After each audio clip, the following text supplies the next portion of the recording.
आप देख रहे हैं आपका अपना टीवी चैनल आरजे रमझाझर। जज्बात के रंग, भरोसा के संग। खबर है बिलासपुर जिला के मस्तूरी क्षेत्र का, जहां पर शासकीय शराब भट्टी के सेल्समैन खुलेआम बेच रहे हैं ब्लैक में शराब। एमआरपी रेट से 30 रुपए ले रहे हैं ज्यादा। मस्तूरी में शासकीय देशी और अंग्रेजी शराब भट्टी है, जिसे लॉकडाउन हटने के बाद शासन के द्वारा खोल दिया गया है। अंग्रेजी शराब को सुबह 6 बजे से लेकर रात 10 बजे तक ऑनलाइन के माध्यम से खरीद सकते हैं और देशी शराब को सुबह 9 बजे से शाम 6 बजे तक ऑफलाइन के जरिए खरीदा जा सकता है। लेकिन मस्तूरी शराब भट्टी के सेल्समैन मुकेश यादव और गुलशन ठाकुर के द्वारा शराब भट्टी के सामने खुलेआम अंग्रेजी शराबों को एमआरपी रेट से 30 रुपए ज्यादा में बेचा जा रहा है। सूत्रों से मिली जानकारी के अनुसार सेल्समैन खुद ही कई लोगों के नाम पर ऑनलाइन कर शराब को ऑर्डर करता है और उसे भट्टी के सामने ही औने पौने दामों पर बेचता है। जब लोगों ने आरजे रमझाझर के मस्तूरी संवाददाता को पूरी जानकारी बताया, तब मस्तूरी संवाददाता ने ग्राहक बनकर इस बात से पर्दा उठाया और सेल्समैन के काले कारनामों को अपने कैमरे में कैद कर लिया। तस्वीरों से साफ पता चलता है कि इनके हौसले कितने बुलंद हैं और इन्हें किसी अधिकारी का कोई डर नहीं। ऐसे में आबकारी विभाग पर सवालिया निशान भी उठने लगे हैं। क्या आबकारी विभाग मॉनिटरिंग नहीं करते हैं? और अगर मॉनिटरिंग करते हैं तो उनको जानकारी कैसे नहीं है? ये तमाम सवाल अब जाहिर हो रहे हैं, जो आबकारी विभाग पर प्रश्न चिन्ह लगाता है। वहीं शासकीय शराब भट्टी के कर्मचारियों की कारनामे से मस्तूरी क्षेत्र के लोगों में काफी गुस्सा देखा जा रहा है। घटना मस्तूरी थाना का है, इसलिए मस्तूरी पुलिस पर भी सवाल उठता है। आखिरकार मस्तूरी पुलिस की मुखबिरी को ये जानकारी क्यों नहीं?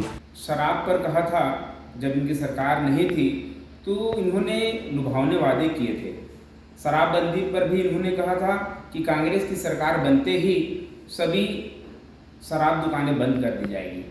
शराब दुकानें तो बंद छोड़ो, आज गांव-गांव में इनके एजेंट बैठे हुए हैं, शराबखोरी के लिए लोगों को प्रेरित करते हैं और गांव के युवाओं को शराब की ओर अग्रसर करते हैं। आज लॉकडाउन का समय था, अभी कुछ समय पहले शराब भट्टी बंद थी, लेकिन उसके बावजूद भी इनके नामिंदे, इनके जो एजेंट है, ये लोग गांव-गांव में शराब को पहुंचा रहे थे और शराब सप्लाई कर रहे थे। ऑनलाइन शराब बेचने का इनके द्वारा नियम निकाले गए हैं, लेकिन जो ऑनलाइन है उनको तो दे ही रहे हैं, लेकिन जो लोग दारू भट्टी में पहुंच जा रहे हैं उनको ब्लैक में लोग दारू बेच रहे हैं।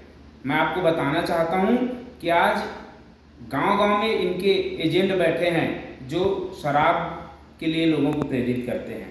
हमारी चिंता यह है कि जो नए युवा है, जो आज नए जनरेशन है, जो आज तैयार हुए हैं, उनकी स्थिति क्या होगी? पुराने लोगों को हम नहीं सुधार सकते निश्चित रूप से, लेकिन हमारा कम से कम ये कर्तव्य है कि जो नए आने वाला जनरेशन है वो शराबखोरी को अग्रसर न हो। बस ये हमारी सबसे बड़ी चिंता है।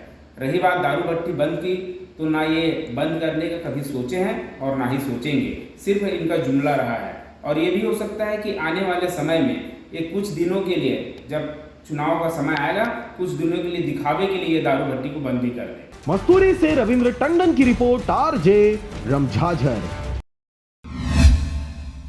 और अब एक खास बात, आरजे रमझाझर के दर्शकों से निवेदन है, ताबड़तोड़ बेबाक व बेझिझक खबर देखने व जानने के लिए आज ही चैनल को सब्सक्राइब करें। लाल कलर का बटन सब्सक्राइब बटन है, उसे दबाते ही बेल आइकन आ जाएगा, उसे क्लिक करके ऑल ऑप्शन सेलेक्ट कर दें, जिससे सबसे पहले हमारे द्वारा डाले गए वीडियो आपके पास पहुंचेंगे और आप निर्बाध तरीके से इस चैनल के माध्यम से सारे खबर सबसे पहले देख सकते हैं। नमस्कार।